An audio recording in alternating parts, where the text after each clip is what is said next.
पंचमी के दिन एक पुष्प में थोड़ा इत्र लगाकर ले जाना और इत्र ले जाकर बाबा के उस पंखड़ियों को बाबा के ऊपर बिखेरना, श्रृंगार करना। नारायण ने बोला, लक्ष्मी आज शनिवार का दिन है जिस दिन अपन इस दरिद्रता से मिलने के लिए पीपल के पेड़ के नीचे आए हैं।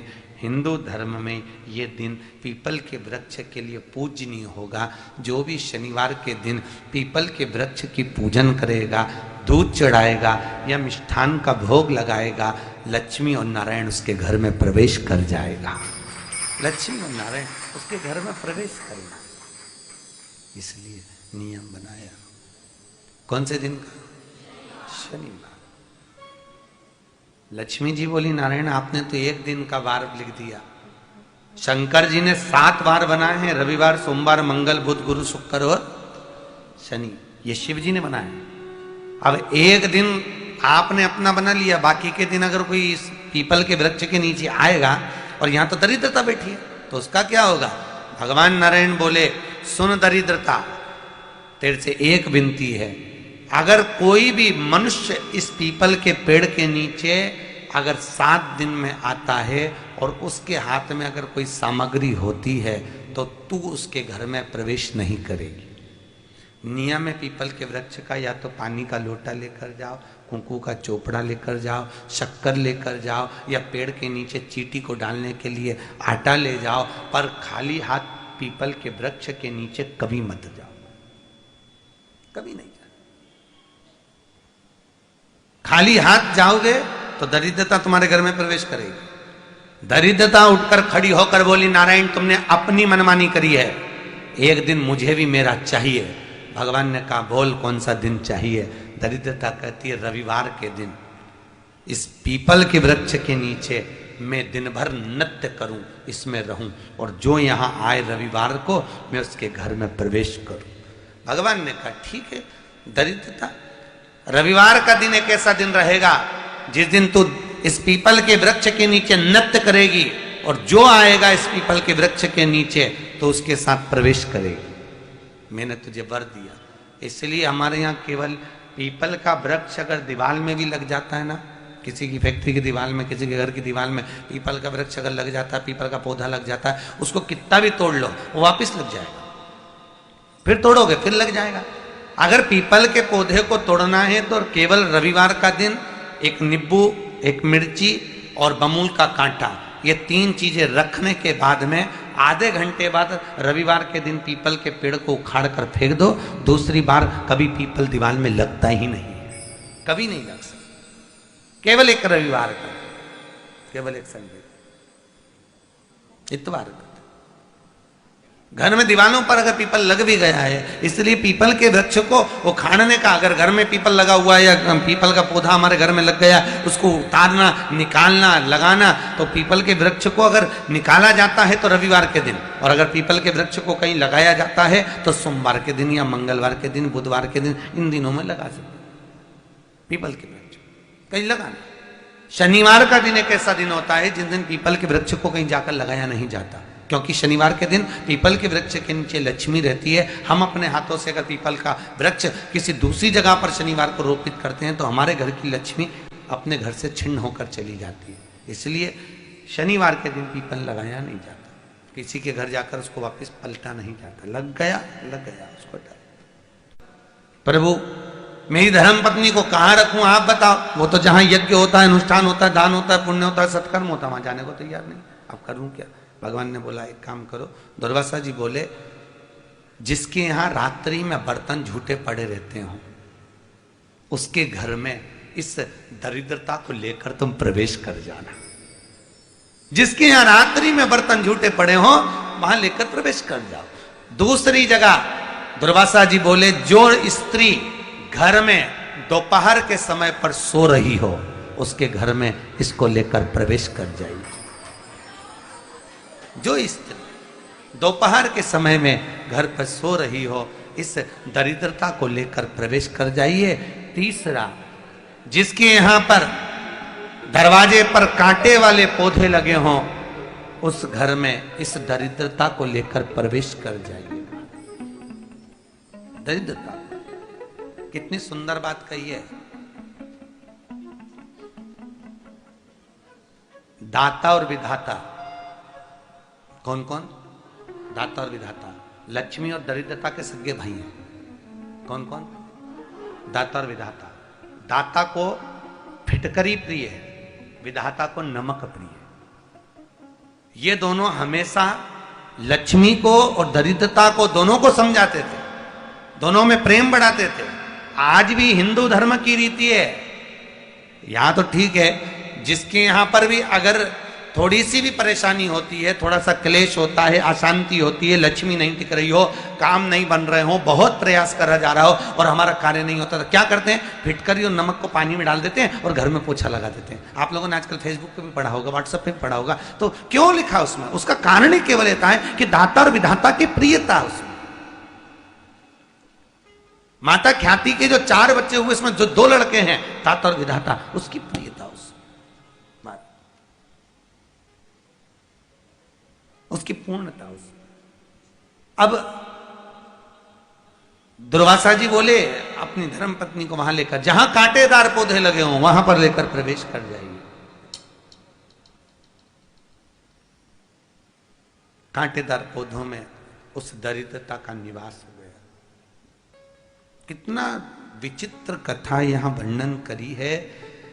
श्रीमद् भागवत के अंतर्गत जो वर्णन किया कि मृत्यु निश्चित है। और शनि महाराज का भी पांव टूट गया था। टूटा था कि नहीं टूटा था? जब अपनी माता संध्या को लात मारी थी, शनि महाराज ने लात मारी तो पांव टूट गया। शनि महाराज की आंख में आंसू। देवर्षि नारद के पास है, नारद जी मेरा पांव टूट गया, मैंने अपनी मां को लात मारी। नारद जी बोले तू तो द्रोषी है, तूने अपनी माता को लात क्यों मारी? कुछ करिए। कोई देवता नहीं अपनाया। तब भगवान नारद जी ने कहा शंकर जी के शिवलिंग की स्थापना कर, उसकी पूजन कर। जहां काशी विश्वनाथ के मंदिर आप लोग जाते हो, जिस विश्वनाथ का दर्शन करते हो, ये काशी का विश्वनाथ का प्राण प्रतिष्ठा शनि महाराज ने करी थी। शनि महाराज के हाथ का शिवलिंग है और शिवलिंग की स्थापना कर कर शनि महाराज ने भगवान शंकर से मांगा। शिव जी प्रकट हुए, मांगो शनि तुमको क्या चाहिए? शनि महाराज ने कहा मेरा पांव टूट गया, आप कृपा करिए। भगवान शंकर ने कहा शनि तूने मेरा भजन करा है, जा तेरा पांव तो जुड़ेगा पर पांव में थोड़ी लचकता तेरी बनी रही।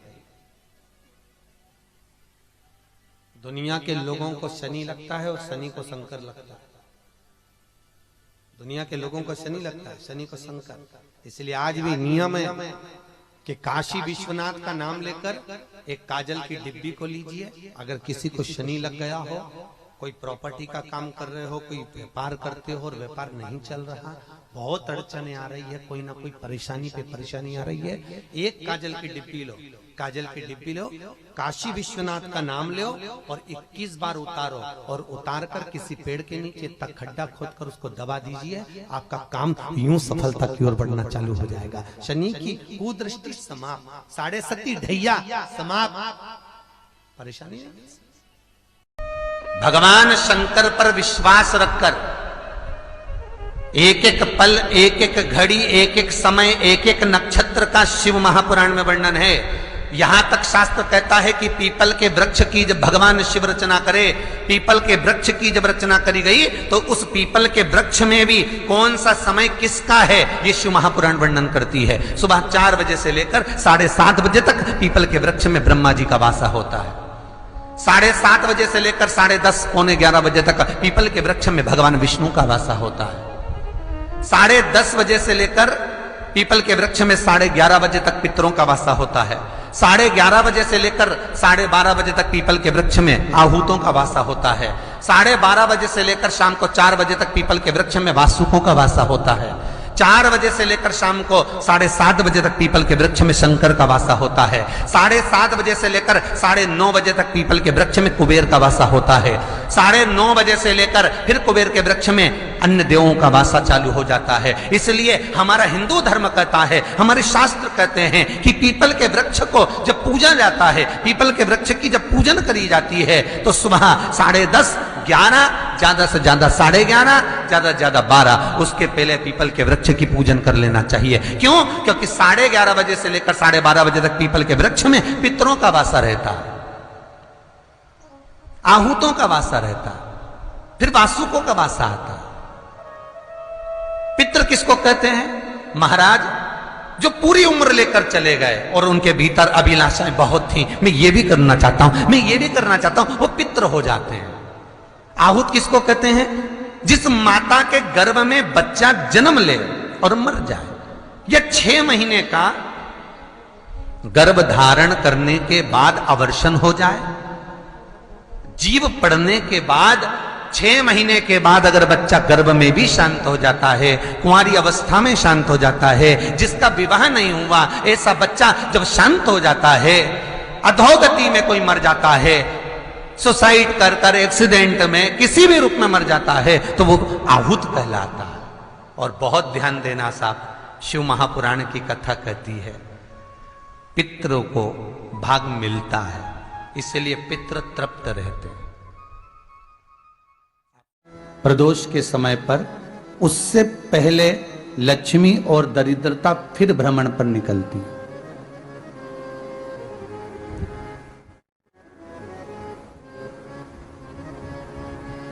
शिव भ्रमण कर कर जब वापिस आ जाते हैं, हिंदू धर्म में पीपल के वृक्ष की जो गणना वराह पुराण में करी गई है, 4 बजे से 7 बजे तक शिव के भ्रमण का समय बताया है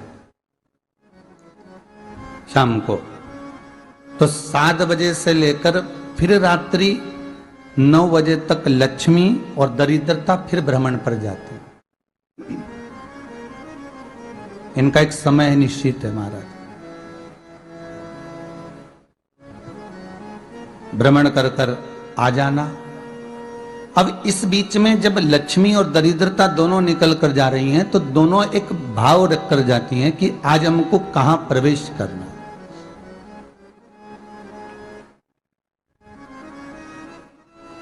आज हमें किस जगह पर प्रवेश करना है, आज हमें कहां पहुंचना है, आज हमें किस जगह जाना है।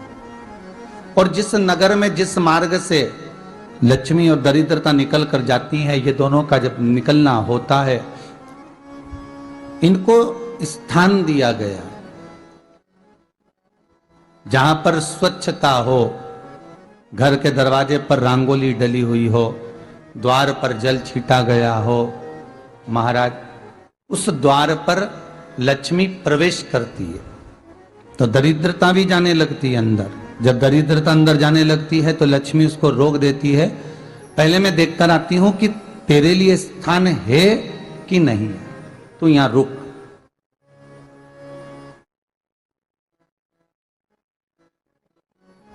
कुछ देर तक दरिद्रता बाहर खड़ी रहती है और लक्ष्मी जी की बड़ी बहन जब दरिद्रता बार बार अंदर जाने का प्रयास करती है तो लक्ष्मी जी कहती हैं, जीजी तू इतनी बड़ी होकर तुझे मालूम है, तू तेरा सम्मान होना चाहिए, आदर होना चाहिए, और तू अंदर चली जा और कोई तेरा सम्मान ना करे तो कितना बुरा लगेगा, इसलिए तू बाहर खड़ी रहे। मैं अभी आई। अंदर जाती है और जब लक्ष्मी जी भ्रमण कर लेती हैं, अंदर प्रवेश कर कर आती हैं, और प्रवेश कर कर आती हैं तो दरिद्रता पूछती है चले अंदर। तो लक्ष्मी जी कहती हैं, तुझे मालूम नहीं है क्या जीजी कि जिस घर में मैं प्रवेश कर जाती हूं उस घर में फिर दरिद्रता नहीं जा सकती, क्योंकि यह तेरा वचन था, ये तेरा वचन था। अपन दोनों का जब मंगल विवाह हुआ था, मेरा विवाह जब नारायण के साथ में हुआ और तुम्हारा विवाह जब दुसाह मुनि के साथ हुआ, दरिद्रता का विवाह दुसा मुनि के साथ हुआ। जब अपना दोनों का विवाह हुआ था तो अपन दोनों ने एक वादा करा था कि जिस घर में लक्ष्मी प्रवेश कर जाएगी उस दिन फिर दरिद्रता नहीं जाएगी, और जिस घर में दरिद्रता प्रवेश कर जाएगी उस घर में फिर लक्ष्मी नहीं जाएगी।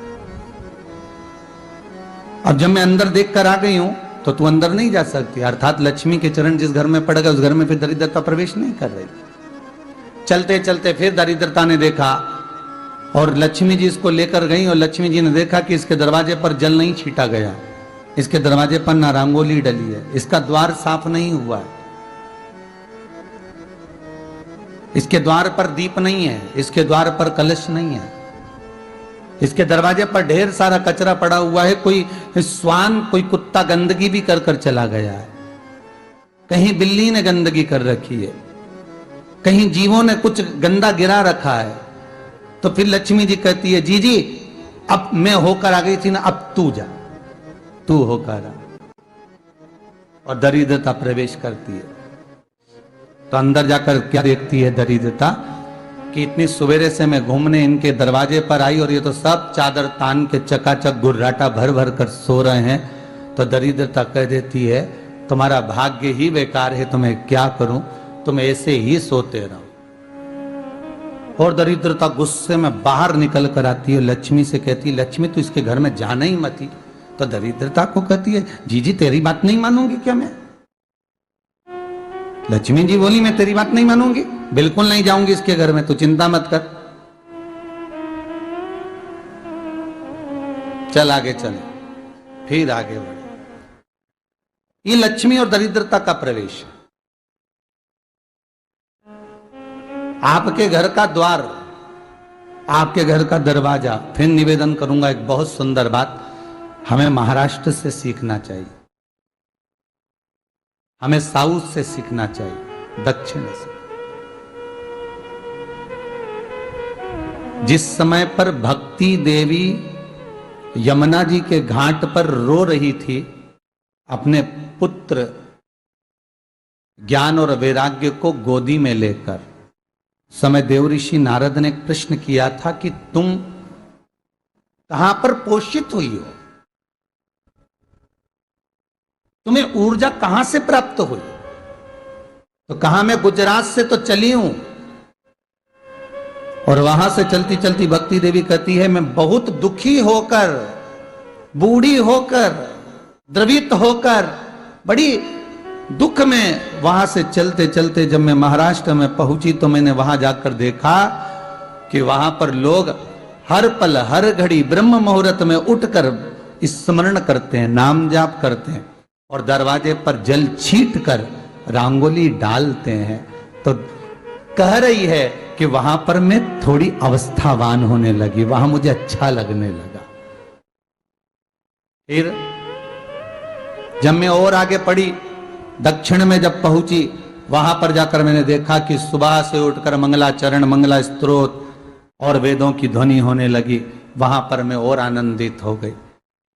हमें कुछ चीजें महाराष्ट्र से सीखना चाहिए कि वहां रहने वाले जो भगत हैं, वारकरी संप्रदाय के जो भक्त होते हैं, वैष्णव जो धर्म के भक्त होते हैं, उनका नियम है सवेरे के समय घर में पानी है कि नहीं है, पर जब भी वो घर का दरवाजे के बाहर थोड़ा ना थोड़ा पानी तो छींट ही देते हैं। और छींटने के बाद फिर वहां पर, अपने यहाँ तो दिवाली पर रंगोली बनती है जी, और वहां पर रोज की रंगोली बन जाती है कि कभी हो सकता है परमात्मा राह भूल कर हमारे घर में प्रवेश कर जाए, इसलिए वहां प्रतिदिन की रंगोली, प्रतिदिन।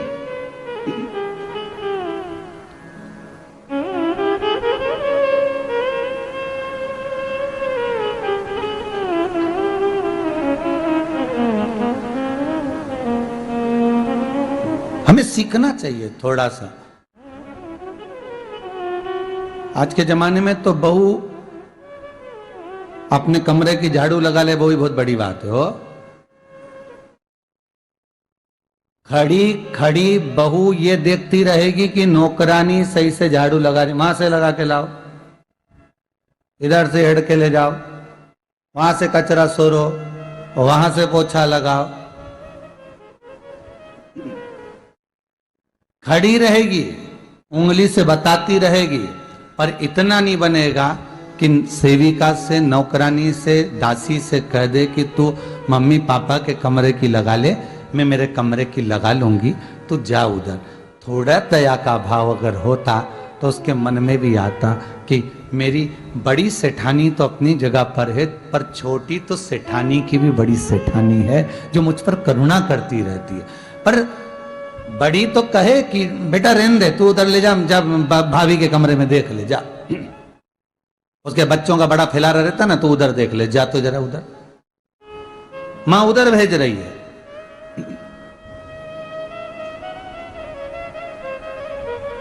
थोड़ा सेवा का भाव हमारे भीतर हो। और एक निवेदन तो हमेशा करा है और अब आज भी करता हूं, पूरे घर की सफाई करवाओ, पूरे घर में तुम पोछा झाड़ू जो चाहे करवाओ, मना नहीं है। पर एक निवेदन है, रसोई घर के अंदर बहू और बेटी ही जाकर भोजन बनाए तो अन्नपूर्णा सदा कृपा करती है महाराज। बहू और बेटी ही। लक्ष्मी, वो कौन से दो स्थान हैं जहां तू जाना पसंद नहीं करती है? लक्ष्मी, वो कौन से दो स्थान हैं जो व्यक्ति धारण करता है तो उस व्यक्ति के पास में से 2 साल में, 4 साल में, 6 साल में, 8 साल में तो रुष्ट होकर चली जाती है? वो स्थान कौन से? तो 2 स्थान माता लक्ष्मी ने बताए हैं। पहला, फूटे हुए बर्तन में भोजन करना। कौन से बर्तन में? जम के बोलिए जरा। जो टूटा बर्तन होता है, खंडित बर्तन होता है, फूटा हुआ बर्तन होता है, कहीं गिलास की किनोर टूट गई है, कहीं कटोरी की किनोर टूट गई है, कहीं थाली की किनोर टूट गई है, और तुम कहीं प्लेट की किनोर टूट गई है और तुम उसमें भोजन कर रहे हो, तो टूटे हुए बर्तन में भोजन करने वाले के पास में लक्ष्मी छिन्न हो जाती है, उसका भाग्य भी फूटे हुए बर्तन की तरह हो जाता है। ये लक्ष्मी का। और दूसरा, फटे हुए वस्त्र धारण करने वाले का भाग्य भी फटे हुए वस्त्र की तरह, जैसे फटा हुआ कपड़े का रेसा रेसा निकलता है, उसी तरह फटे हुए वस्त्र धारण करने वाले के भी जिंदगी में परिश्रम का रेशा निकलता रहता है, पर उसको सुख का भान नहीं होता। आज के जमाने में ये फटे हुए कपड़ों का फैशन आ गया, ये बड़ा दुख की घड़ी है।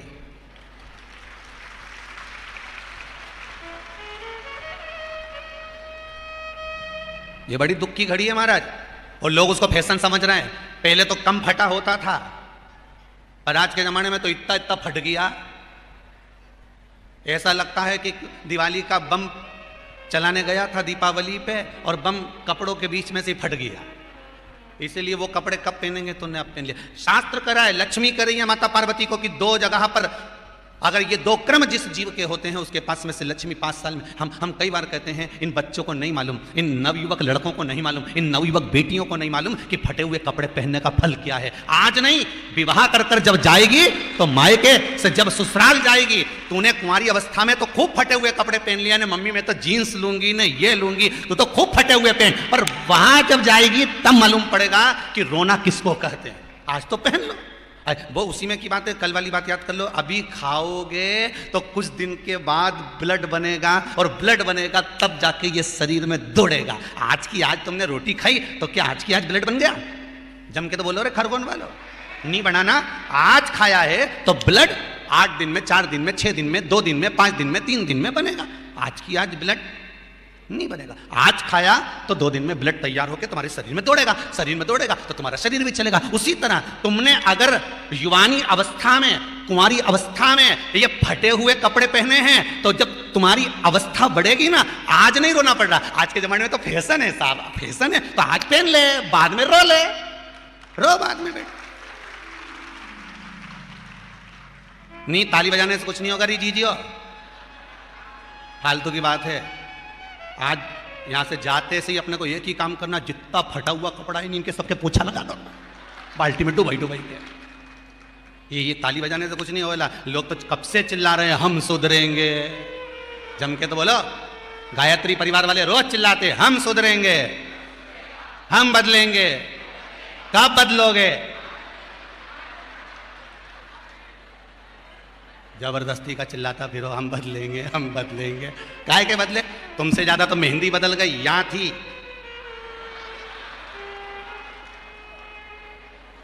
और बची कुची थी तो यहां पहुंच गई, यहां। और पूर्णा कथा करने गए हड़पसर में, तो वहां पूछ लिया हमने हड़पसर में जाकर, तो हमने पूछा तनु इधर आ बेटा, अब जजमान के घर की चोरी। हमने कहा बेटा ये तूने क्या करा? अरे गुरुजी वो टेटू है नहीं, टेटू बनवाया है। हमने कहा कितने का बनवाया? अरे गुरुजी 700 रुपये का। हमने कहा तुम मुंबई पुणे वाले फालतू का खर्चा करते हो, 700 रुपये का कहीं गाय को चारा देते तो बेचारी 2-4 दिन तक खाती। अब 700 रुपये का तूने टेटू बनवाया। अरे गुरुजी फैशन चल रहा है। तो हमने कहा बनवाने की जरूरत क्या थी, खुद बना लेती, फ्री में बन जाता। तो क्या गुरुजी अपना हाथ नहीं पोछे नहीं? हमने कहा कैसे नहीं पोछे, पहले दीवार पे बनाओ, उन्हें चिपक जा, कैसे नहीं पोछे?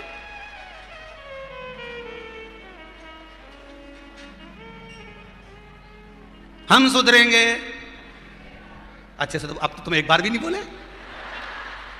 डाउन। हम सुधरेंगे, हम बदलेंगे, बस। तो फिर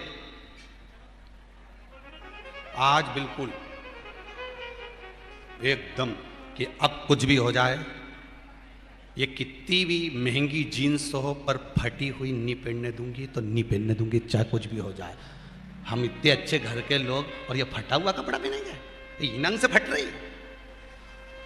और गजब की तो गजब की, अभी अभी दिवाली पे फैशन देखा, एक का तो पूरा पांव गायब हो गया, एक ही था। राम,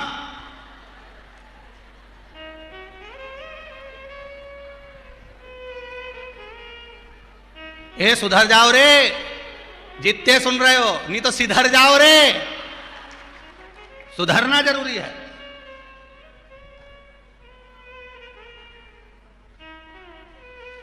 फटे हुए वस्त्र विधारण नहीं कर। घर की बेटियां, घर के लोग ऐसे कपड़े पहने, ये श्रेष्ठता नहीं है महाराज। थोड़ा सुधार। कहा शरीर को भोगना था, फिर मनुष्य क्यों ये जीव आत्मा क्यों भोग रहे? क्योंकि जीवात्मा मरती नहीं।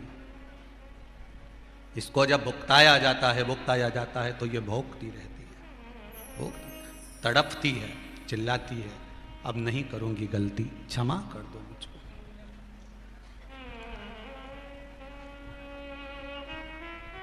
बहुत कर